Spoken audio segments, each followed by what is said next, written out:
Shout out kay Boy Palaboy, Cheater, Del Kite, Ided Garks, Robert Sinabelliger, Ains Gown, Nathan Elithica, JJ Cahigas, Andre Pamisa, Derald Vlog, Dexter Generalano. Ang karugtong ng nakaraan, napalingon ng maestrado na si Hua Fen, nang biglang nagsalita ang lalaking nasa kanyang likuran, nakakunot ang noo na sinabi, kung gayon ay siya pala.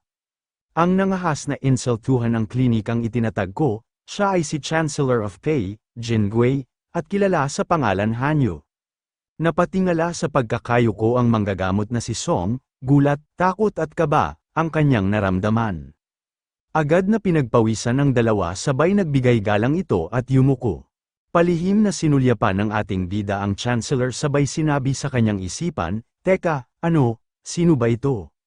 Bakit bigla siyang lumabas galing doon, bakas ang maautoridad na tingin? Sabay sinabi kay Hua Fen, Maestrado Hua, ipakita mo sa lalaking ito na nangahas na sirain ang aking mga nagawa ang kalubhaang ng batas. Agad na yumuko ang maestrado na si Hua Fen, at sinabi, masusunod po, aming Panginoon.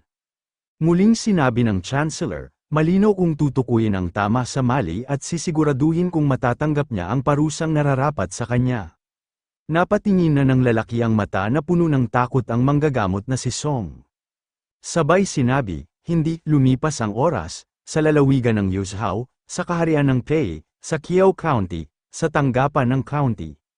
Nakayuko si Hua Fen at ang ating bida sa harap ng Chancellor, sinabi nito, nabalitaan ko na nasangkot sa ilang mga gulo ang maharlikang manggagamot, sabay tawa nito, at muling sinabi, naging maayos na naman ang lahat sa huli, kaya ayos na. Habang nakayuko ang ating bida, napaisip ito at sabay sinabi sa kanyang isipan, bakit siya naparito?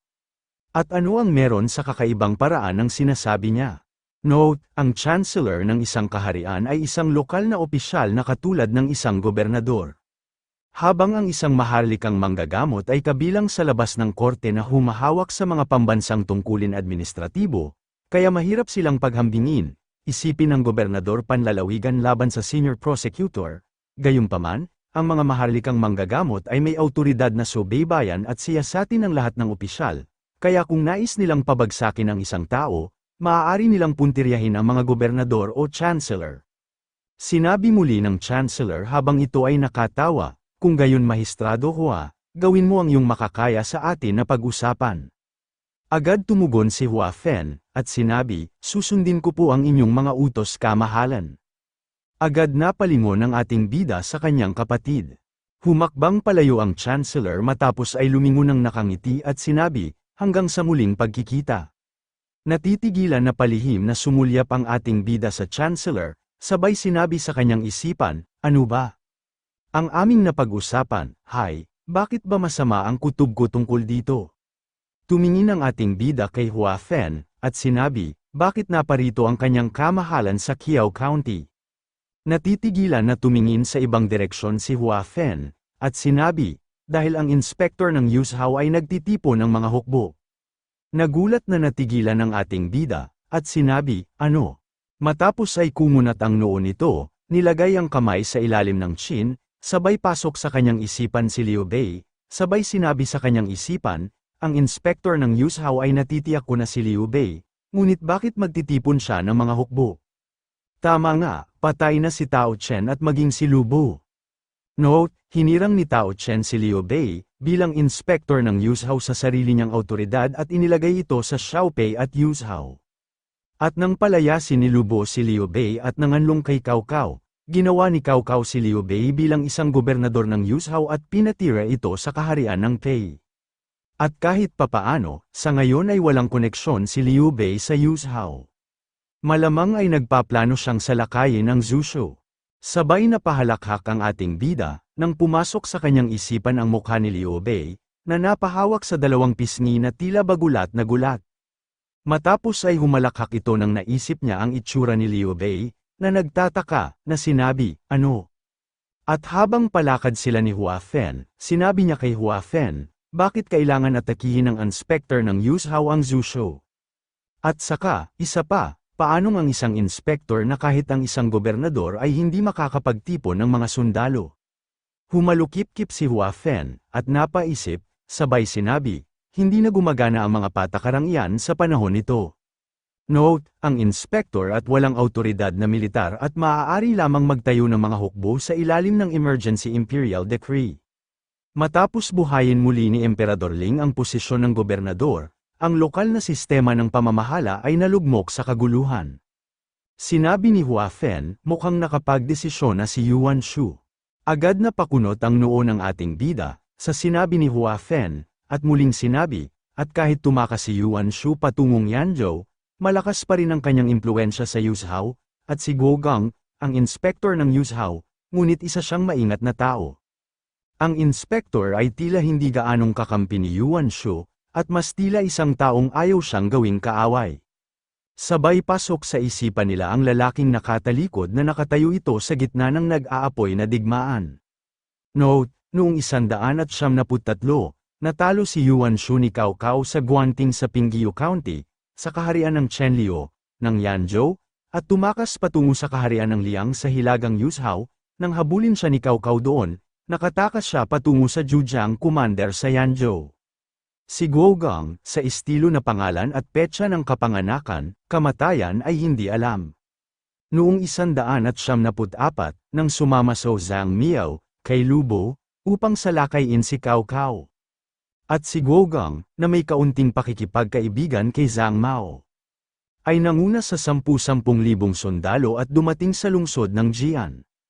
At ang Yanzhou, sinabi ni Zhang Yun ay, hindi pa lubos na nakapagdedesisyon si Guo Gang. At kung aling panig ang kukunin, kaya mabilis siyang dumating, kung magpapakita tayo ng hinala, magagalit siya at papani kay Zhang Mao, at hihikayatin si Guo Gang na bawiin ang kanyang mga hukbo, sa kabila ng pagtawid sa mga hangganan ng probinsya kasama ang anumang hukbo upang harangin ang puwersa, sa kabila ng pagtawid sa mga hangganan ng probinsya kasama ang anumang hukbo upang serapan ang puwersa ni Cao Cao, at siya ay naging isang taong walang mapagpasyang bumalik. Sabay na nagdikit ang ngipin ng ating bida at nangigigil ito na inis, sabay sinabi sa kanyang isipan, nakakainis ang lintik na Yuan Shu na yan. Pinahirapan kong iligtas ang Zhushou, tapos ngayon nais niya ulit itong gawin madugong labanan. Hindi niya dapat makuha pa ang Zhushou. Note, sinalakay ni Yuan Shu ang Zhushou, simula noong 176, ngunit hindi kailanman nakamit ang kanyang isang mapagpasyang tagumpay, nang saksakin ni Lubo si Liu Bei at sakupin ang Ziepi. Si Yuan Shu, na kinilala si Lubo, para sa tagumpay at nangakong susuportahan ng mga materyal na bagay. Upang makuha ang kanyang loob, at ipinadala ang kanyang general na si Jiling. Upang patayin si Liu Bei, subalit idineklara ni Lubo, ang kanyang sarili bilang inspektor ng Zhushou, tinanggap ang pagsuko ni Liu Bei, at hamarang si Jiling, sinampal niya sina Liu Bei at Yuan Shu, ng malakas sa likod ng ulo, at sinasabi ng ilan na dahil sa galit ni Lubo, na kaya nagpadala si Yuan Shu ng mga supply ng butil ng palay, upang putulin ang mga ito, at ginawa rin ni Yuan Shu, ang parehong palilinlang kay Sun Jian, nung kampanya laban kay Dong Zhuo. Humalukip-kip si Hua Fen, sabay tingin sa kabilang direksyon, at sinabi, ang inspektor ng Yuzhou, ang chancellor ng Pei, at maging ako. Wala na ba talaga tayong pagpipilian pa? Hindi natin matatanggihan ang walang kwentang lintik na yan, at magiging madugo na naman ito. Kumunat ang noo ng ating bida sabay napaisip ito. Matapos ay ngumiti si Hua Fen, sabay kumuyam ang kamao, at bahagyang sinuntok-suntok ang dibdib ng ating bida, at sinabi, huwag ka masyadong mag-alala, wala naman tayong magagawa sa ngayon. Ang mabuti pa gawin mo na lang ang makakaya mo para masiguro mong kakaunti lang ang sundalong makukuha nila hanggat maaari mula sa Qiao County. Sa paglipas ng ilang sandali nakaupo ang magkapatid habang sa pagitan ng lamesa habang may mainit na tsaa. Sinabi ni Hua Fen, at tungkol naman sa kaso ng manggagamot na si Song Deok, ipataw ang sistensya ayon sa mga regulasyon. At dahil nasaksihan nito ng kanyang kamahalan, hahatulan siya ng hindi bababa sa 5 taon ng pagkabilanggo. Note, katulad ng modernong pagkakabilanggo, ang parusa sa mga kriminal na katawan ay pinigilan at pinipilit silang magtrabaho sa loob ng isang takdang panahon. Depende sa tindi ng krimen maaaring idagdag ang pamalo gamit ang mga pamalo. Muling sinabi ni Hua Fen, ano ba ang ibig mong sabihin tungkol sa muling pagbubuo ng sistema? Tumingin ang ating bida bago uminom ng tsaa, at sinabi, hayaan ninyong simulan ko sa ilang pagsusuri. Maya-maya pa ay ipinaliwanag ng ating bida sa kanyang kapatid. Napahawak sa ilalim ng chin si Hua Fen, na tila ba nag-isip, at sinabi, naintindihan ko kaya hindi naman magandang bagay na ibigay sa iyo ang lahat ng dugo ng pasyente, at kailangan din kumita ng ikabubuhay ang ibang manggagamot, at kailangan din nating pigilan ang pagbaba ng kalidad ng pangangalaga dahil sa labis na nabibigatan ang iyong klinika. Sinabi ng ating bida, medyo kulang ako sa administratibo, kaya wala akong masyadong solusyon, ngunit may isang makatotohanan at epektibong paraan. Sabay pumasok sa kanyang isipan ang isang sagisag at muling sinabi, ang una, lahat ng mga manggagamot sa Qiao County ay dapat makatanggap ng certification mula sa tanggapan ng Qiao County. Napataas ng ulo, si Hua Fen, at sinabi, hindi mo ito iminumungkahi. Lumilikha tayo ng koanihan ng medisina sa antas ng county. Sinabi ng ating bida, hindi ito tungkol sa pamamahala ng gobyerno sa mga manggagamot, ito ay tungkol sa pag-isyo ng pamamahala na beripikadong kredensyal, ngunit kung wala ang sertipikasyon na ito, hindi sila maaaring magsanay ng medisina sa Qiao County. Isang nakasulat na pagsusulit batay sa panloob na kanan ng dilaw na emperador at sa klasikong materyal na medisina ng banal na magsasaka, at isang praktikal na pagsusulit sa paghahanda ng herbal na gamot at mga pamamaraan na acupuncture, at ang dapat ay ang tanging ang mga nakapasa lamang ang makakakuha ng lisensya sa paggagamot. Sinabi ni Hua Fen, hindi ba ito magkakaroon ng negatibong reaksyon mula sa mga kasalukuyan manggagamot? Sabay na papikit at napangiti ang ating bida, at sinabi, naku, teka, pwede namang pumasa ang mga manggagamot na nagpapatakbo ng mga klinika ng nakapikit, ang mga ugaling basura nila, ngunit hindi naman sila kulang sa kasanayan.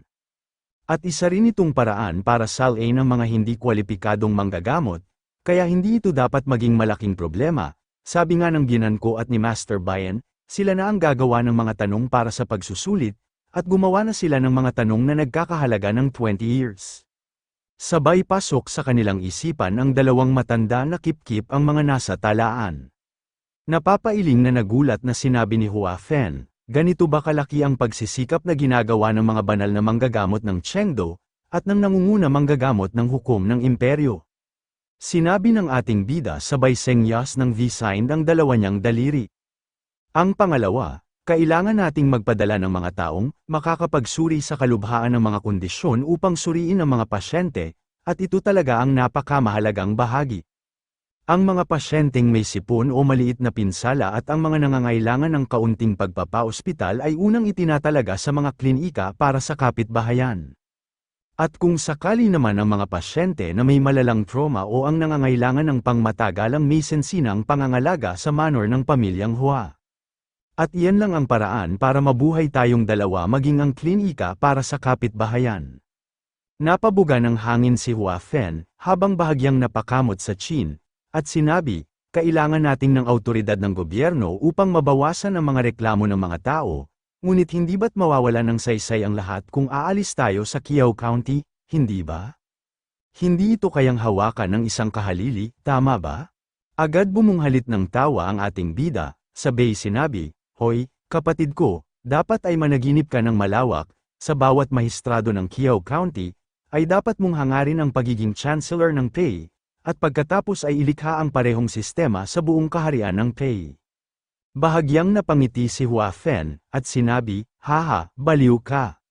Xingping, taon 2,175 si, ikalima ng buwan, sa lalawigan ng Yanzhou County, ng Luijiang, Luan, nasunog at nagliyab ito.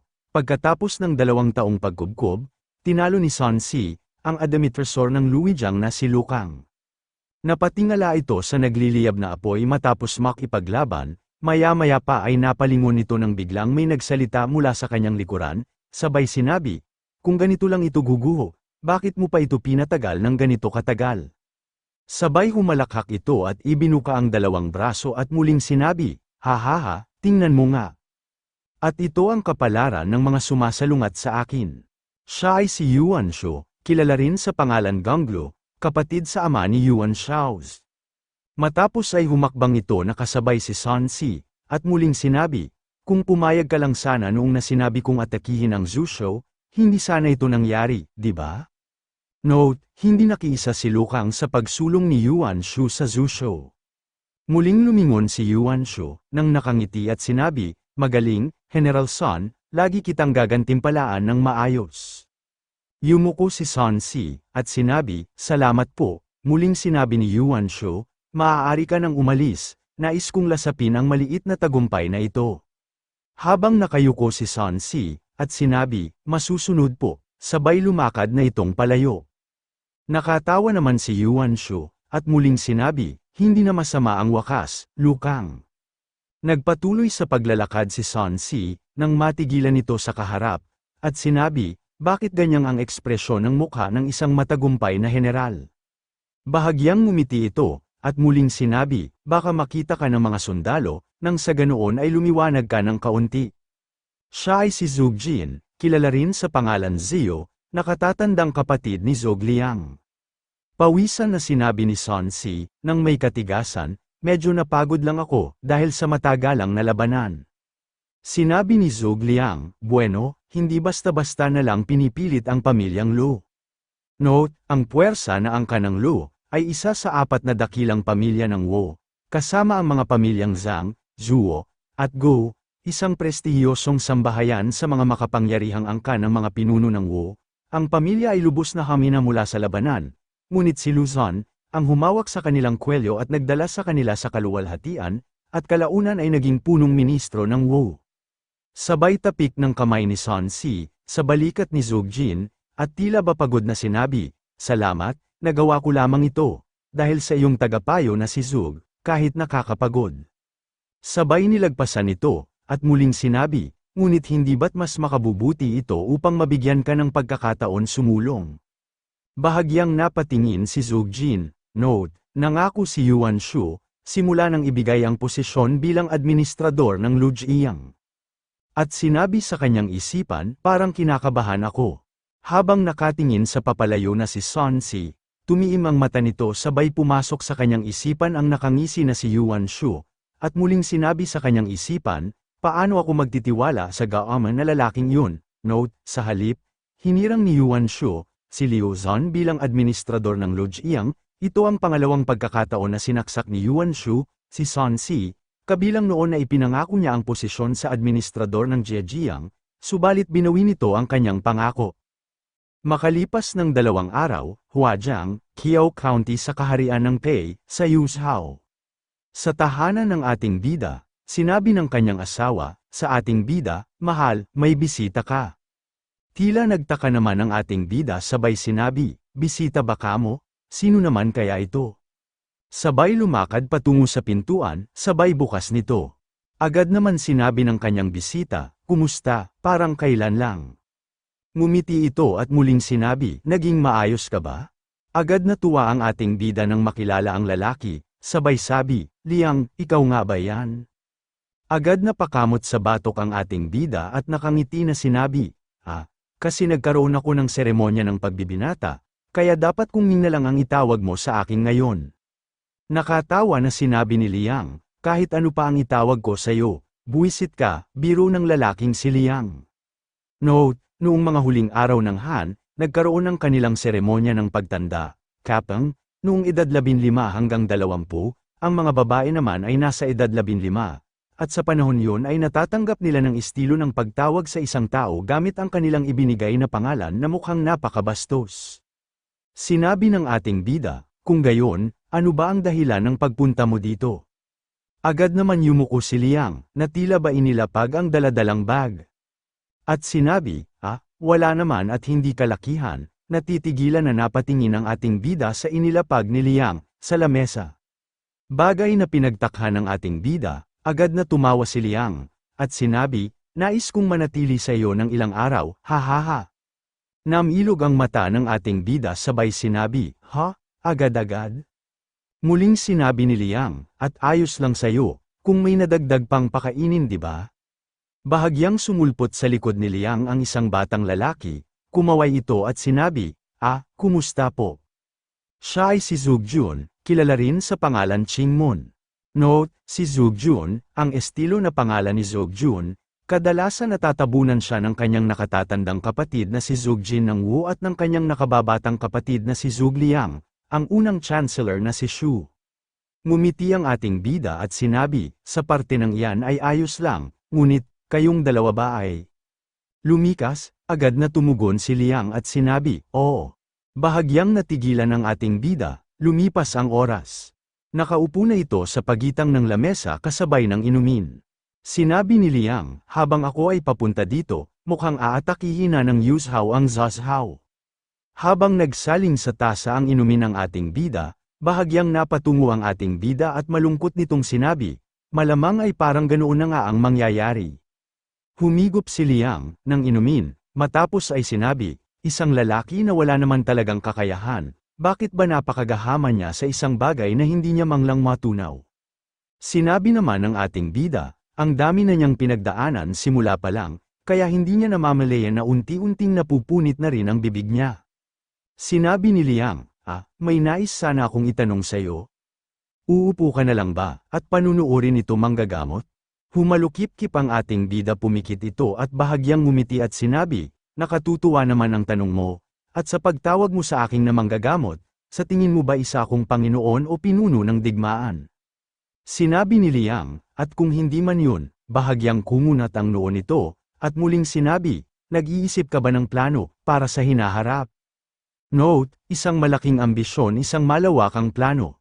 Tumingin ang ating bida ng seryoso, at sinabi, gaya ng sinabi ko, hindi ako isang Panginoon o pinuno ng digmaan.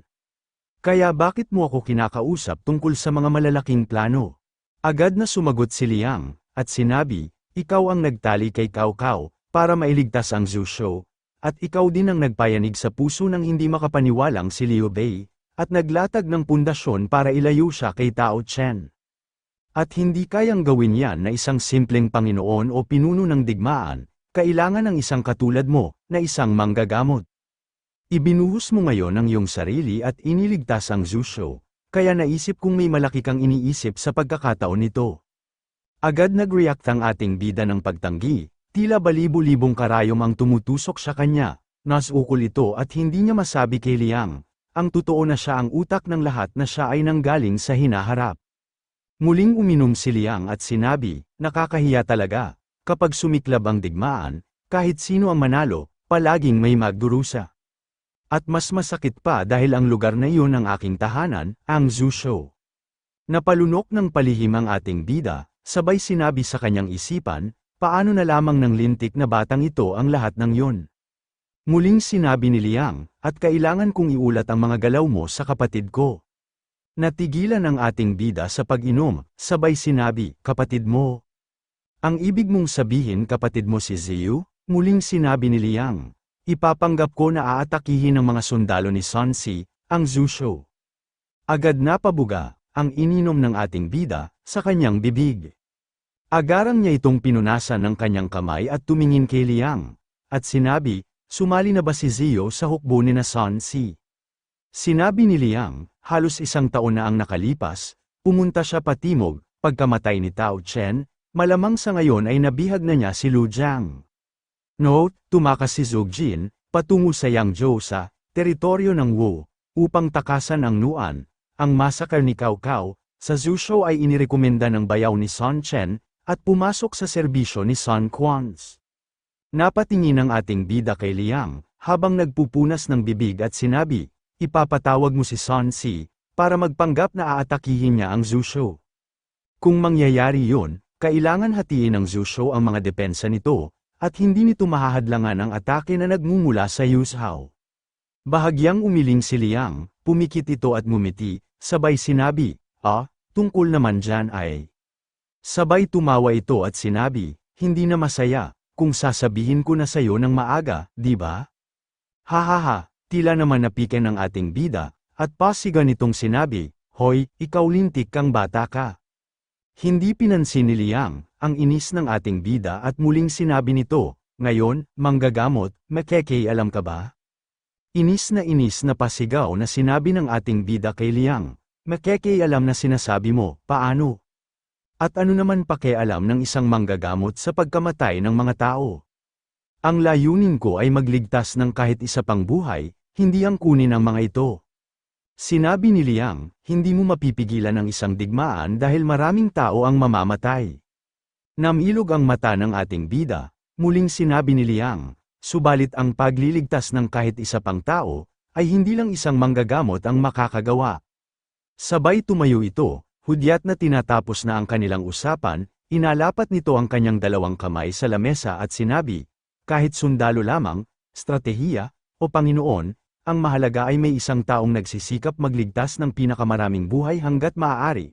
Kaya sana ay wag mong ipagkakait ang sarili mo sa pagiging isang manggagamot lang. Sabay yumuko ito, natitigilan na napatingin ang ating bida, bakas ang pagtataka sa mukha nito. Muling sinabi ni Liang, habang nakayuko, dahil may isang tao na maaaring makakapagligtas ng mas maraming tao kaysa sa magagawa ng isang manggagamot. Lumipas ang oras, at sa paglipas ng 4 na araw, sa bahay pera ng ating bida. Inis na inis pa rin ang ating bida, nakaupo ito habang nakahalukip-kip, sabay inilagay niya ang brush na panulat sa nguso, at inis na sinabi sa kanyang isipan, buwisit na batang yon, naghulog ng sandamakmak na usapin at agarang na umalis na lang, sinasabi ba niya sa akin na maging Panginoon o kahit ano? Sabay pasok sa kanyang isipan ang nakatawa na si Liang, at sinabi, malaking tulong na ang katotohanan na hindi kumikilos bilang wildcard sa pagkakataon nito. Nakatayo sa harapan ng kanilang tarangkahan, habang papaalis na si Liang, kasama ang kapatid nito na Kamakaway, muling sinabi niya sa kanyang isipan, parang sinabi ni Zhuge Liang at Zhuge Jin, ay parehong planong makisali.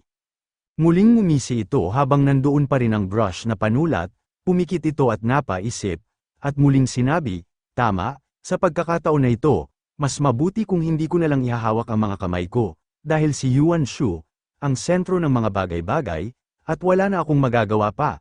Sabay pumasok sa kanyang isipan ang dalawa, at muling sinabi niya sa kanyang isipan, higit sa lahat, ang dalawang yun ay hindi basta-basta uupo at panunuorin ang sarili nilang bayan na masunog na lang. At higit pa dito, nagulat ako na kakaunti ang mga pagtutol mula sa mga lokal na manggagamot o pasyente. Sabay pasok din sa kanyang isipan ang kanyang kapatid na si Hua Fen, na idiniin nila pababa. Nakangiti ito habang nakahalukip-kip. At muling sinabi sa kanyang isipan, ang akala ko kahit isa sa kanila ay hihiga na lang at sasabihin na hiwain ang kanilang mga tiyan. Mula naman sa labas dumating si Master Jiang, at sinabi, manggagamot Hua, nasa loob ka ba? Agad lumingon ang ating bida sa direksyon ng pinto, sinalo ng kanyang kamay ang brush na panulat na nasa nguso niya kanina, sabay sinabi, oo, Master Jiang, pumasok ka. Agad naman pumasok si Master Jiang, at sinabi, mayroon pasyente, na pinadala nila mula sa stasyon ng Tri-Age.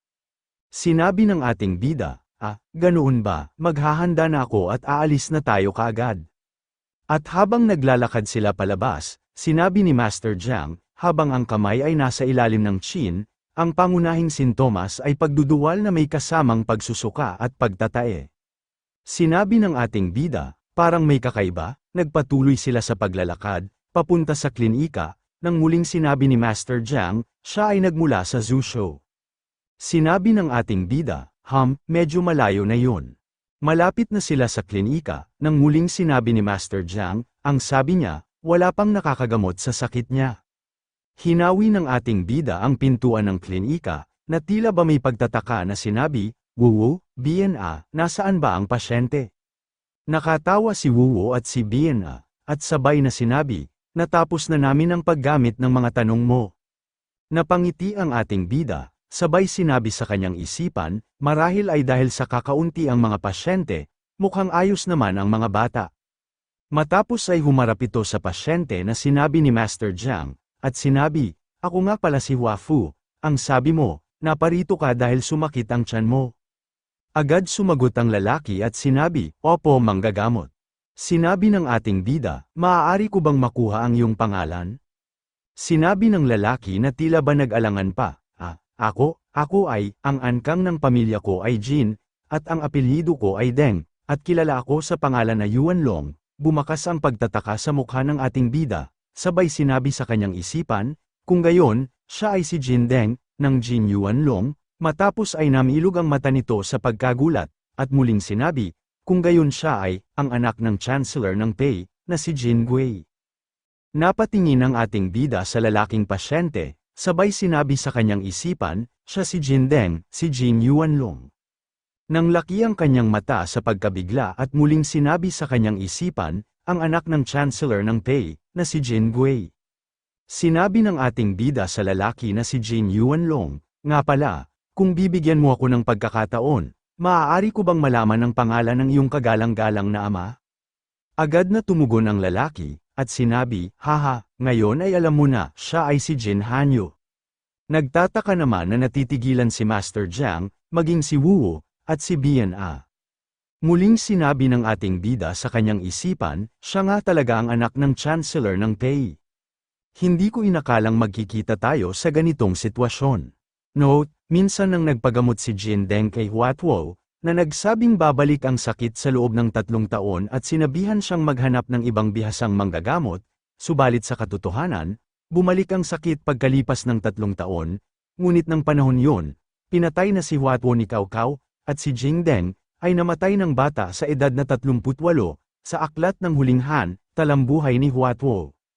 Kumunat ang noo ng ating bida agad kinabahan bahagyang yumuko at pinagpawisan, tumingin ng pailalim, sabay sinabi sa kanyang isipan, sa kasaysayan, namatay siya dahil sa infeksyon ng parasite mula sa pagkain ng hilaw na isda. Pinagaling daw siya ni Huatuo gamit ang isang herbal na gamot, ngunit hindi ko alam ang race eta na yon. Note, hindi na siya makakakain. Pagkatapos ng suriin ang kanyang pulso, sabi ni Huatuo, may bulate sa iyong tiyan na bumubuo ng abscess mula sa loob, na dulot ng hilaw na pagkain. Pagkatapos ay naghanda si Jindeng ng 2 yusa ng herbal na sabaw na gamot at pinainom ito ng 2 beses. Di nagtagal, samukha si Jindeng ng humigit kumulang 3 yusa na katumbas ng mga bulate, namumula ang kanilang mga ulo, makapal ang kanilang mga katawan at kumikibot-kibot pa rin, at ang kalahati ng kanilang mga katawan ay parang hilaw na isda, na wala ang sakit ni Jindeng. Mula sa Aklat ng Han at Talambuhay ni Huatuo. Matapos ay sinabi ng ating bida sa kanyang isipan, ang pinakamalaking problema ay ang pangunahing parasite na nakukuha sa mga isdang tubig na tabang at ang liver fluke na Clonorchus sinensis nito, at ang isang ito ay maaari lamang talagang gamutin sa pamamagitan ng gamot na Pamperga. Note, isang flatworm na may haba na 0.8 hanggang 1.5, at ang infeksyon ay karaniwan nagmumula sa pagkain ng tubig tabang bilang ginagawa sa sashimi. At ito ay napakaliit, at bumabaon nito sa mga organo tulad ng atay. Mga daluyan ng apdo, at maging ang apdo, kaya mahirap ang operasyon, ito ay hermaphroditic at maaaring magparami ng mag-isa, at nabubuhay ito ng 15 hanggang 30 na taon, at ang pinakamalala sa lahat, nahahawahan nito ang atay, na isang tahimik na organ, kaya't maghihintay ng ilang sandali at lilito ang mga sintomas. Madalas itong matatagpuan kasama ng cirrhosis, paglaki ng atay, cholangitis, pagbabara sa daluyan ng apdo, kanser sa daluyan ng apdo, o kanser sa atay. Aral, huwag basta-basta hiwain ang isdang na nahuli mo mismo at kainin ng hilaw. Tumingin ang ating bida sa lalaking si Jindeng, at sinabi, maaari mo bang sabihin sa akin ang iyong mga sintomas?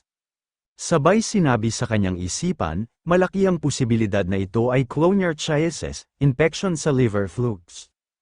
Tumingin si Jindeng na nangangalumata at sinabi, sige.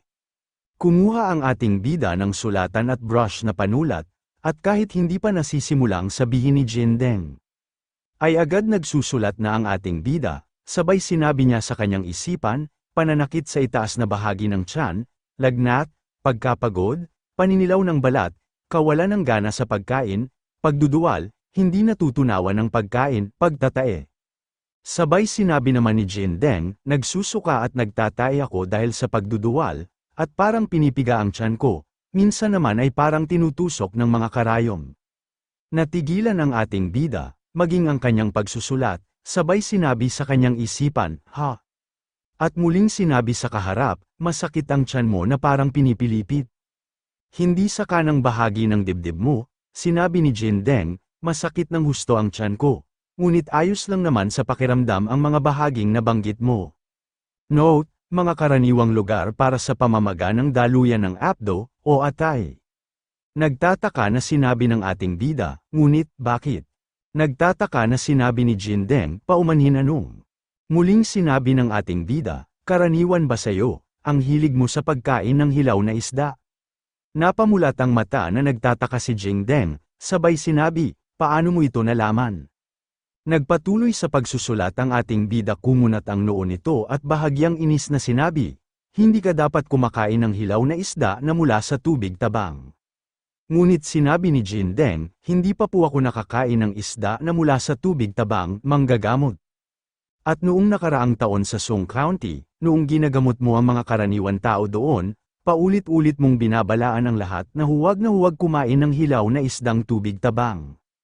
At bahagyang ngumiti ito at muling sinabi, noong panahon na yun, ay kasama ako sa mga taong naroon. Note, ang county ng Song sa Donghai sa Zhuzhou, isa sa mga bayan kung saan nagboluntaryo ang ating bida, at nagsagawa ng medikal na gawain habang papunta ito, upang gamutin si Tao Chen. Muling sinabi ni Jingdeng, at simula noon, hindi na ako kumain ng hilaw na isdang na mula sa tubig tabang, lalo na ang karpa. Sinabi ng ating bida, ang bait mo naman, ngunit ang ibig kong sabihin, nakakain ka na ng hilaw na isda na yon, bago pa yon, di ba? Tila ba nangatwiran pa ang lalaking si Jingdeng, at sinabi, dati po ay kumakain ako nito minsan na lang kada ilang buwan.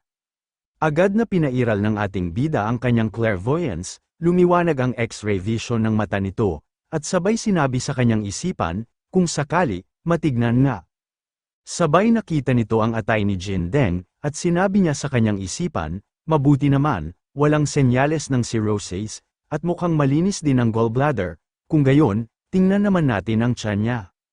Agad nang laki ang mata ng ating bida nang makita niya ang napakaraming bulate, na gumagalaw-galaw sa tiyan ni Jingdeng, na bigla na natigilan ito.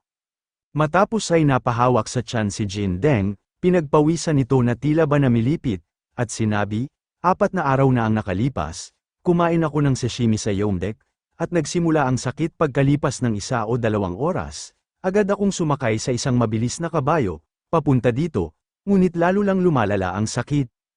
Napaisip ang ating bida, at sinabi sa kanyang isipan, hindi ba't mahigit 400 na kilometro ang layo mula doon hanggang dito? Nagdirdiretso ba siyang tumawid upang makarating agad dito?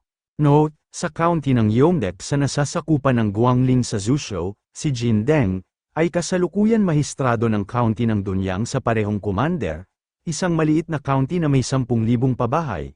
Kaya ang titulo ay teknikal na Xianzang, hindi ganap na mahistrado, ang Yomdek at Dunyang ay magkahangganan, kaya magkalapit lang ito. Na may layong 472 kilometro ang layo ng kabisera ng county ng Dunyang papunta dito. Matapos ay bahagyang ngumiti ang ating bida sabay sinabi sa kanyang isipan, mabuti na lang hindi mga parasite sa atay, nakakagaan din ang loob, ngunit grabe talaga, napakarami niyang bulate. Hayaan ko na nga lang, at baka ma-shock pa siya. Kung makarating pa ito sa maliit niyang bituka, baka hindi na siya makaligtas pa. Matapos ay sinabi ng ating bida kay Jingdeng, mayroon akong magandang balita at masamang balita. At ang magandang balita ay, hindi ito isang kondisyon na hindi magagamot at kaya ko itong operahan. Pinagpawisan na tila babakas ang pamimilipit na sakit, na sinabi ni Jingdeng, at ano ang masamang balita? Sinabi ng ating bida, kailangan ka namin maoperahan, sa loob ng susunod na 4 na oras o higit pa. Lumipas ang oras, sa labas kaharap niya si Master Jiang, si Wu at si Bian A, agad niyang sinabi sa mga ito ang kinalabasan sa kanyang pagsusuri. Bakas ang pagkagulat ng tatlo, napasigaw ito at sabay-sabay na sinabi, ano, mga bulate. Sinabi ng ating bida, ang tawag sa mga ito ay Anisakis simplex, isang uri ng bulating bilog na parang manipis na sinulid na 1 pulgada ang haba, karaniwan silang nakukuha sa tubig alat at pagkain ng hilaw na isda. Sabay senyas ng daliri ng ating bida ang haba ng bulate, at muling sinabi, hindi ka naman laging mahahawaan ito, katulad na kapag ang swerte mo ay masama, at kung minsan ay nalilinis din ito ng katawan ng mag-isa sa loob ng 1 o 2 buwan, subalit dahil sa panganib ng komplikasyon, mas mainam na alisin ang mga ito. Note, isang uri ng roundworm na pinangalanan dahil sa paggamit ng balyena bilang pangwakas na host, ngunit hindi lamang parasite ng mga balyena, ang mga ito ay humigit kumulang 3 cm ang haba at matatagpuan ito sa maraming ligaw na isda sa karagatan, tulad ng salmon, flatfish, herring, sari, rockfish, pusit, mackerel, hairtail, croaker, flounder, at marami pang iba. Bihira ang mga ito sa mga isdang inaalagaan ng maayos. Muling sinabi ng ating bida, ang mga ito ay bumabaon sa dingding ng tiyan at nagdudulot ng kaguluhan. Sa mga malulubhang kaso maaari silang magbutas ng bituka, na humahantong sa peritonitis, o kaya naman ay kumakagat sa malalaking daluyan ng dugo at magdulot ng panloob na pandurugo na lubhang mapanganib. Agad kinabahan sa takot si Wu at Bian, napapikit ito at palihim na nanalangin, sabay sinabi sa kanilang mga isipan, pakiusap iligtas mo po sana ako. Note, noon, ang praziquantel, at dahil nakabaon ng mga ito sa dingding ng bituka kaya natagalan ito bago gumana, ang paghawak at paghila sa mga ito palabas gamit ang endoscope ay ang pinakamabisa, kung malalim na ang mga ito sa maliit na bituka, hindi na posible ang pag-alis ng endoscope at kakailanganin na ito ng operasyon. Sinabi pa ng ating bida, at karaniwan silang nabubuhay sa mga bituka ng isda, kaya hindi pangkaraniwan para sa kanila ang makakapasok sa maliit na bituka at doon na ito naninirahan. Bahagyang sinulyapan ni Master Jiang ang pasyente na nakahiga. At sinabi, nakakakilabot ng marinig ko ito, at mabuti na lang at hindi tayo naririnig ng pasyente. Napasulyap din ng ating bida sa tulog na pasyente, at sinabi, sa perpektong mundo, ay hahayaan natin itong gumaling ng kusa, ngunit malinaw na hindi na yun isang opsyon sa ngayon. Maya-maya pa ay lumapit na ang mga ito at inumpisahan ng simulan ang operasyon. Kinuha ng ating bida ang scalpel, at sinabi, ngayon ay buksan na natin siya.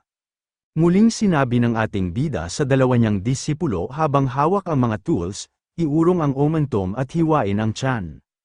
Sinabi ni Bian, handa na po ang mga forceps. Tumanbad sa kanilang paningin ang tiyan ng pasyente, nang makita nila ang madaming bulate na gumagalaw-galaw, sa tiyan nito, sabay sabi sa isipan ng ating bida, ay naku, grabe, ano bang klaseng sashimi ang kinain mo para humantong ka sa ganitong sitwasyon? Kung nahuli-huli ako, baka habang buhay siyang matetrauma. Hinugot ng kanyang tools na parang tiyan ang isang bulate, at muling sinabi, sa kanyang isipan, mabuti na lang at nagkukumpulan silang lahat sa tiyan, maraming dumudugo, subalit kailangan lang natin silang bunutin ng mabilis. Pagkahugot ng isang bulate, gumalaw-galaw ito sa gamit na tools ng ating bida, sabay sinabi sa dalawa, kung mapipiga mo ito ng masyadong malakas, mapuputol ang mga ito, ang dapat ay hilahin ito ng dahan-dahan ng tuloy-tuloy. Natigilan na napatingin ng dalawa bakas ang takot at pandidiri sabay na sinabi, Opo Master. Sa di kalayuan nakatanaw si Master Jiang, at lihim na sinasabi sa kanyang isipan, kung may magyayaya muli sa akin na lumabas, para sa sashimi, puputulan ko na ang pagkakatali ng damit ko sa bewang ko. Matapos makuha ng ating bida ang ilang piraso ng hibla ng bulate, agad niyang inilagay ang sa medical cup, at sinabi, tapos na tayo. Napaluhod si Wu, na tila ba itong ay masusuka, at sinabi, Gwarp, ito na yata ang pinakamasamang operasyon sa buong buhay ko. Napatihaya naman sa pagkakaupo si Bian, na tila ba pagod na pagod. Nag-alis naman ng mask ang ating bida, sabay na sinabi, mahusay ang ginawa ninyo. Agad na lumapit si Master Jiang sa ating bida at sinabi, naging maayos ba ang lahat? Lumingon ang ating bida at ngumiti at sinabi, oo naman. At dapat siyang gumaling ng mabilis, sabay tingin sa pasyente na tulog, makalipas ng 5 araw. Hinawakan ng Chancellor ang kamay ng ating bida, at sinabi, maraming salamat, Huatwo. Muntik nang mawala ang panganay na anak kong lalaki, malaki talaga ang utang na loob ko sa iyo, at alam kong hindi sapat ang pasasalamat lang. Sinabi ng ating bida, natutuwa po ako na naging maayos ang paggagamot ko, at sapat na po yun. Matapos ay bahagyang inis na tinapunan ng Chancellor ang anak, na nakahiga sa kama, at sinabi, at ito ang dahilan kung bakit sinasabi ko sa mga tao ito ng libu-libong beses na huwag kumain ng hilaw na pagkain. Bahagyang kumilos ang kanyang anak na pasyente, at sinabi, patawad po ama. Muling humarap ang Chancellor sa ating bida, at sinabi, ngayon ko lang naalala, na iligtas mo na pala ang panganay at ang bunso kong anak, sabay humalakhak ito. Bahagyang napakamot ng batok ang ating bida, at sinabi, isang karangalan po para sa akin yun. Note, ang pangalawa, ay si Jin Ang, ay ipinaanak ng ating bida sa pamamagitan ng cesarean section. Muling sinabi ng Chancellor, may nais ka ba? Ibibigay ko ang lahat ng aking makakaya, sabihin mo lang. Ngumiti lang ang ating bida, sabay sinabi sa kanyang isipan, kaya pala, parang katulad lang sa hinaharap, nagbibigay ng mga blankong tseke ang mga mayayaman. Matapos ay sinabi, wala po akong particular na nais. Ang nais ko lamang po, ay mas kaunting tao ang mamamatay. Agad na bigla ang Chancellor sa sinabi ng ating bida. Matagal na katahimikan na tila ba napaisip, ang Chancellor, natitigilan naman na napatingin ang ating bida. Maya-maya ay humakbang ito patalikod sa ating bida, at sinabi, para bang iyan ang kahilingan ng manggagamot. Ngunit alam ba, halos walang sino man sa mundong ito ang talagang may nais na mamatay ang isang tao, kung magkaganon man ay huwag kang mag-alala kung ikaw ay magkakasakit, natigilan ng ating bida, matapos ay sinabi nito na, sila lang ang may nais na mamatay ng mas marami, sabay sumeryoso ang mukha at muling sinabi, ang karamihan sa kanila ay kumikita kapag namatay ang iba. Natigilan ang ating bida, na tila ba ito ay napaisip ng matagal. At sinabi sa Chancellor habang ito ay nakatalikod. Yun mga taong makikinabang sa pagkamatay ng iba, kailangan pa ba na mas maraming tao ang mamamatay? Sinabi ng Chancellor, may mga taong na ganyan talaga. Ang marinig kang sinasabi mo ito, isang tao na nagliligtas ng mga buhay na mas lalo itong nagiging mas mahirap, ngunit kung talagang nais mo ang isang bagay, at sinasabi mo na nais mo lang na mas kaunting tao ang mamamatay, ang dating ay mas parang bagtong kaysa sa totoong sagot, di ba? Ang dapat ay mas tiyak ka. Sinabi ng ating bida, ngunit hindi mo rin sinagot ang sarili mo, Panginoon ko. At ang sabi mo nga, walang tao, na nais niya talagang mamatay, kaya huwag kang masyadong mag-alala, agad lumingon ang Chancellor. Matapos ay natigilan ito at muling napaisip, bahagyang ngumiti ito at sinabi, matalas ang iyong dila na parang ahas, subalit kahit wala na kahit isang patak ng mali siya, tunay na isang pambihirang bagay. Note, matalino at mabilis masama at tuso, ngumiti rin ang ating bida sabay sinabi, ituturing ko po yan, bilang isang papuri. Matapos ay humakbang ang Chancellor palabas, tumiim ang mga panga at nagdikit ang mga ngipin, habang ito ay nakatalikod sa ating bida, sabay sinabi, ang lalaking si Yuan Shu, na iyon ay mauuwi lang sa kawalan, sabay isinarado ang pintuan. Humarap naman ang ating bida sa pasyente na anak ng Chancellor, sabay sinabi, teka lang po, maharlikang manggagamot, Ginoo, sinabi ba talaga ng aking ama na hindi na siya magtitipon ng mga hukbo upang salakayin ang zoo show? Ngumiti ang ating bida, bakas ang saya sa kanyang mukha, itinaas ang balikat at ibinuka ang mga kamay na tila ba ayos lang at sinabi, narinig mo naman lahat ng sinabi di ba? Bakit ka pa ba nagkukunwaring nagtataka? Ang kanyang kamahalan ay may napakabait na ugali na kahit ang rebelyon ng dilaw na turban ay hindi nagdulot sa kanya ng malaking pinsala, at hindi niya basta-basta ilalagay sa panganib ang mga tauhan ng Pei, nang dahil lang sa hiniling sa kanya ni Yuan Shu, na parang patay na. Sabay pasok sa kanilang isipan ang nakaupo sa tronong Chancellor. At muling sinabi ng ating bida, sa totoo lang, hindi siya yung tipo ng taong kailangan magpalipat-lipat ng tingin kay Yuan Shu, na hinahabol hanggang Yangzhou. Bukod pa riyan, pareho silang taga-Xiape sa zoo show, anong klaseng mukha ang ipapakita nila sa pagpapadala ng mga hukbo? Laban sa sarili nilang bayan, mamamatay ka sa ibang bansa na ganyan. Sabay sumeryoso ang ating bida at sinabi, yung mga taong nagnanais mamatay ang mga may nais. Tila naman pinagpawisan ang anak ng Chancellor, matapos ay ngumiti itong nang hilaw at sinabi, kung gayon bakit mo sinasabi sa akin ang sinasabi mo sa akin ama, maharlikang manggagamot. Ngumiti ang ating bida, at sinabi, kung gayon din, mukhang ang kanyang kamahalan ay maaaring medyo hindi makapagdesisyon, paminsan-minsan, at kahit na nakapagdesisyon na siya, hindi niya sinasabi kahit kanino hanggat hindi siya kumikilos, hindi ba? Hindi naman sa hindi siya mapagkakatiwalaan, mas nais lang niya na kakaunti ang makinig hanggat maaari, isa siyang maingat na tao.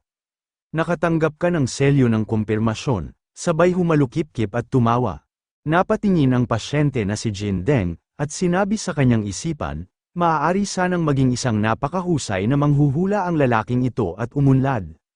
Agad napansin ng ating bida ang itsura ng anak ng Chancellor, at bahagyang napasigaw, teka, ano ba yan ekspresyon ng mukha mo? Nagtaka naman ang anak ng Chancellor, na si Jin Deng, Kinabahan na sinabi, ito ang mukha ng isang taong hihingi sa akin yung pabor, hindi ba? Matapos humalakhak ang ating bida na tila ba nakakatakot, sabay sinabi hahaha, kita mo na, kaya pala napakadali makipag-usap sa isang taong mabilis ang pag-iisip. Sinabi naman ni Jin Deng, isa lang naman na maliit na bayan ng county na halos wala ng trabaho sa pamamahala ng sarili kong pwesto. Agad naman sinabi ng ating bida, naku, alam na alam ko na yan. Note, si Jin Deng ang pinuno ng county ng Dunyang sa pamamahala ng Guangling, sa Zhuzhou. Kung ang isang county ay mayroon 10,000 na kabahayan, ang pinuno ay tinatawag na mahistrado ng county, sa ilalim ng pinuno ng county na yon, at malaki rin ang pagkakaiba sa sahod na yon, balak ni Yuan Shu, sa lakayin ng Zhuzhou. Inilapit ng ating bida ang mukha kay Jin Deng, habang ito ay humalakhak, sabay sinabi, may isang tao na nais kong ipakilala sa iyo. Tila naman napalunok sa kaba si Jin Deng, kumipot ang mata ng ating bida habang ito ay nakatawa, at sinabi, haha, hindi ako sigurado kung ano ang mararamdaman mo tungkol dito. Makalipas ng 10 araw sa manor ng pamilyang Hua. Habang kausap ng ating bida si Zhou Liang, sabay sinabi, paumanhin, subalit maharlik ang manggagamot, hawak nito ang tasa ng tsaa, at muling sinabi, iyan si Jin Yuanlong, na yan ay medyo lumalabis. Note, si Zhou Liang ay tila nagsusumbong sa ating bida. Sinabi ng ating bida, ano naman ngayon, patuloy na humihigop ng tsaa, si Zhou Liang, sabay sinabi, dahil sinabi ko na sayo na aatakihin ko ang Soju bilang sundalo ng dakilang duke, at hindi ba't yun ang dahilan kung bakit mo ako ikinonekta sa kanila? Bahagyang ngumiti ang ating bida at sinabi, naku, ano ba naman yan sinasabi mo? Isa lang akong simpleng manggagamot sa lalawigan, at wala ako ideya sa sinasabi mo. Inis na bumuga ng hininga si Zhou Liang, sabay ipinaling ang mukha nito sa ibang direksyon, habang ito ay humalukip-kip at sinabi, ang pinakasimpleng prinsipyo ng estratehiya ay ang pag-iingat sa iba, isa itong sakuna, ngunit, sige na nga. Sinabi ng ating bida, ikaw ang magsabi sa akin ng kapatagan noon una, ikaw lintik na bata ka. Sinabi ni Zhou Liang, hindi ibig sabihin noon ay kinukwento mo sa lahat ang bawat detalye. Mas mabuti sana kung ipinakilala mo na lang ako ng direkta kay Liu Xuan, subalit ang isang hepe ng county ay walang tamang ranggo, at hindi iyon magandang tugma. Ngumiti ang ating bida habang umiinom, sabay sinabi, naku naman, ano ba naman ang pinaplano ng aming munting mahiwagang tagapayo na ito para maging ganito kainit ang iyong ulo? Sinasabi mo ngayon ang ranggo, ngunit hinuhusgahan niya ang mga tao. Sinabi ni Zhou Liang, si Jin Yuanlong ang taong hindi kayang magbigay kay Sun Si, ng dahilan para umatras.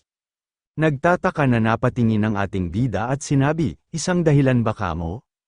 Bakas ang bahagyang inis pa ni Zhou Liang, habang nakapilang ang mukha sa ibang direksyon na sinabayan ng pangalumbaba, at sinabi, huwag mong sabihin. Naplano mo palang gumamit ng mga pakana ni Yuan Shu, upang hatiin at sakupin ang lahat, ay naku, mabuti na lamang. Naririnig niya ang mga dahilan na sinasabi niya at naiintindihan na niya ang lahat. Anong simpleng manggagamot sa lalawigan na sinasabi mo dyan? Note, isang taktika na pinaghati-hati sa panloob na pagkakaisa ng kaaway, o paghahasik ng alitan sa pagitan ng dalawang partido na magtitiwala sa isa't isa upang lumikha ng alitan. Muling nagdadakdak si Zhou Liang, at karamihan sa mga tagapayo ay ang unang iisipin ang kawalan ng numero at hindi ang paghati ng pakana sa pagsakop, at kahit si Kuya Zio ay inabot ng ika-4 na oras bago malaman na isa itong pakana ng paghahati-hati. Napatingin ang ating bida, sabay sinabi sa kanyang isipan, bakit ba ang personalidad mo ay naging baliw nang hindi ako nakatingin? Note, kapag nalalaman sa bilang, hindi kayang harapin ang kalaban, ang isang maliit na puwersa ay hindi kayang harapin ng isang malaki, mula kay Mencius at sa mga kronika ng Wei, ang isang gak ay katumbas ng 15 minuto. Agad na tumayo si Zhou Liang, at nilapat ang kanyang 2 kamay sa lamesa at sinabi, bakit mo ba, naisip na gagamit ako ng planong paghahati-hati?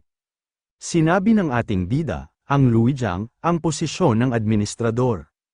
Note, ginamit ni Yuan Shu, ang ipinangakong posisyon bilang administrador ng Luijiang, upang abusuhin si Sun Si. Ngunit sa halip ay itinalaga ni Yuan Shu, si Liu Zhan, sa posisyon at sinaksak si Sun Si ng palihim. Matapos ay dinuro ni Zhogliang, ang ating bida, sabay sinabi, ganyan ba kaganda ang husay mo sa paniniktik? May mga espiya ka bang nakakalat sa buong bansa? Napaisip ang ating bida, na tila ba naumid ang kanyang dila sabay sinabi sa kanyang isipan, kung alam niya, ang tungkol sa Howmen, baka mahimatay na lang ako. Note, hinikayat ni Yuan Shu, si Sun Si, para sa posisyon bilang administrador ni Liu Jiang ngunit sinaksak siya sa likod sa pamamagitan ng paghirang kay Liu Zhan, bilang espiya, impormante, o ahente ng paniniktik. Sinabi ng ating bida, subalit makinig ka muna dito, at hindi mo naman kailangan pang kumilos ngayon. Natigilan si Zhogliang, sabay sinabi, ano ba ang nais mong ipahiwatig? Humalukip-kip ang ating bida at ngumiti sabay sinabi, dahil ang mga bagay-bagay ay malapit ng maging napakapangit, sa paglipas ng mga araw. Tumanggi si Jin Gui na magbigay ng mga hukbo kay Sun Si. Nahikayat ni Jin Gui, si Guo Gang, inspector ng Yuzhou, at tumanggi rin siyang nagpadala ng mga hukbo. Sinusubukan naman ni Yuan Shu na samantalahin ang momentum mula sa pagbihag kay Liu Jiang upang salakayin ang Zhushou. Subalit kulang ito sa mga hukbo at kasabay na naantala ang kampanya. Nagsisiklab sa galit na tila ba nais pumatay ni Yuan Shu. Ikapitong buwan ng Zimping, ikalawang taon, 195 si, sa tahanan ng Zhug. Napaupo sa si Zhogliang sa hapagkainan, inilapat ang kamay sa lamesa, sabay sinabi, ito ay, hindi ka panipaniwala. Habang palapit ang kanyang kapatid na may dalang mainit na tsaa.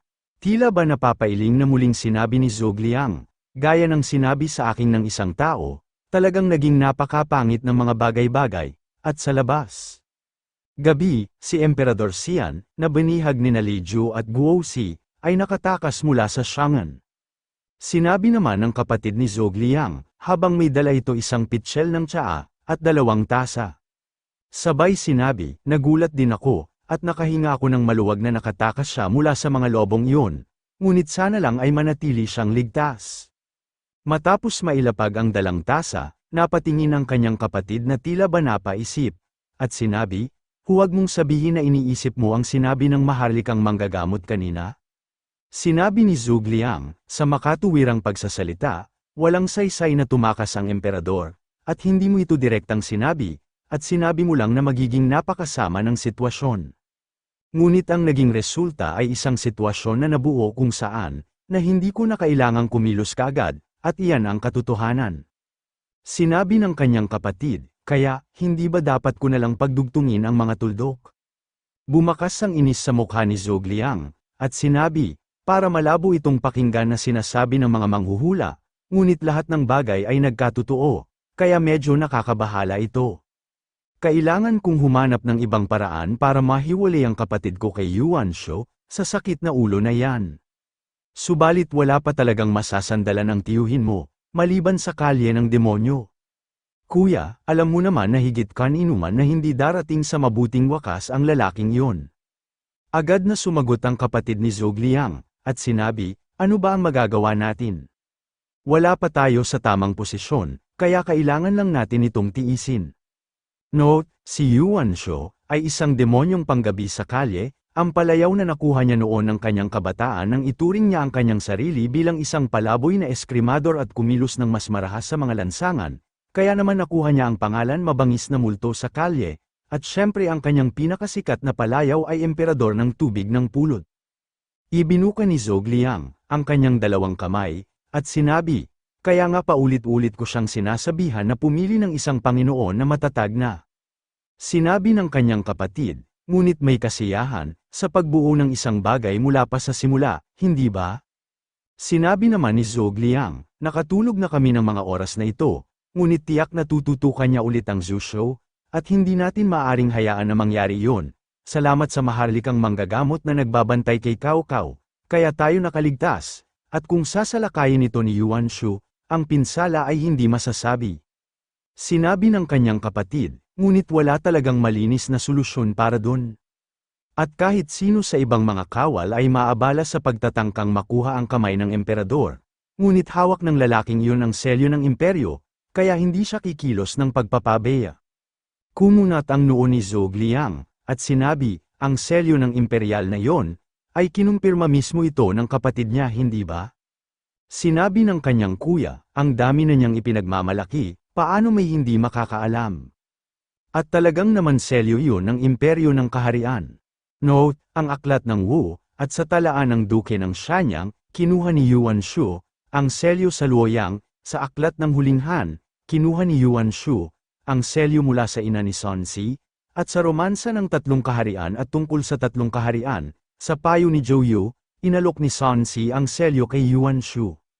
Muling sinabi ng kanyang kuya, ngunit hindi ba't pabor yun sa atin?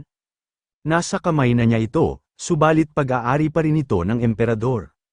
Tumingin ng seryoso si Zhou Liang, at sinabi, at naniniwala ka ba talaga na maganda ang bagay na iyon? Paano kung ideklara niya ang kanyang sarili bilang emperador? Agad na nang laki ang mata ng kanyang kapatid na tila ba hindi nagustuhan ang sinabi ni Zhou Liang. At pasigan nitong sinabi, anong klaseng kalokohan yan? Kahit ang isang taong walang pag-iisip na tulad niya ay hindi naglalakas ng loob na gawin yan. Balewala ang emperador, sa tingin mo ba tatanggapin yan ng mga Panginoon ng kaharian? Hindi naman natinag si Zhou Liang, binaliwala ang galit ng kanyang kapatid, at sinabi, kung gayon, sino ba ang nakakaalam? Sabay sinabi nito sa kanyang isipan, nasira ang plano ni Sun Si, na hindi makakuha ng anumang kredito noong pag-atake sa Zhuzhou at paghinalaan si Yuan Shu, ngunit ang pagpapahayag ng sarili bilang emperador ay ibang usapan na. Matapos ay bahagyang ngumisi ito, at muling sinabi, hindi mo alam kung paano tatakbo ang mga bagay-bagay. Humarap ito sa kapatid at sinabi, kailangan kong itulak ang mga bagay ng natural. Sabay sinabi muli sa kanyang isipan, kung idedeklara niya ang kanyang sarili bilang emperador, mananatili pa rin kaya sa tabi niya si Sun Si. Samantala sa palasyo ni Yuan Shu, pasigaw na sinabi ni Yuan Shu, sa lalaking si Sun Si, nakaupo ka lang dahil sa pangako mo. Akala mo ba ay may mahuhulog na hukbo mula sa langit? Dapat ay ikaw mismo ang lumabas at kumuha ng mga hukbo. Nakayuko na sinabi ni Sun Si, wala na po akong masasabi. Humalukip-kip ang galit na si Yuan Shu, iniba nito ang direksyon ng kanyang mukha, at inis na sinabi, tama na, ang dami mong sinasabi, masyado ka pang bata, malamang na magdudulot ito ng masamang epekto sa iyo kung mag-isa ka lang, at medyo kalabisan na rin naman ang pagbibigay ng mga sundalo sa isang taong kakaedad lang. Habang nakayuko si Sun Si, lihim na nagdikit ang mga ngipin nito sa tila naiipon na galit. Muling nagpatuloy sa pagsasalita si Yuan Shu, habang napakamot pa ito sa ilalim ng chin, sabay sinabi, at wala naman nangyayaring maayos, iniisip ko kung magkakasakit ba ako sa huli dahil sa pagkabigo, at siguro dapat akong makahanap ng magaling na manggagamot. Ah, tama, narinig ko na may manggagamot na ang pangalang ay parang, Huatwo nga ba yun? Sabay nagtaas ng mata si Sun Si, bakas ang pagkabigla nito, ngumisi naman si Yuan Shu, at sabay itinaas ang kanyang hintuturo, sabay sinabi, baka, magpasuri ako.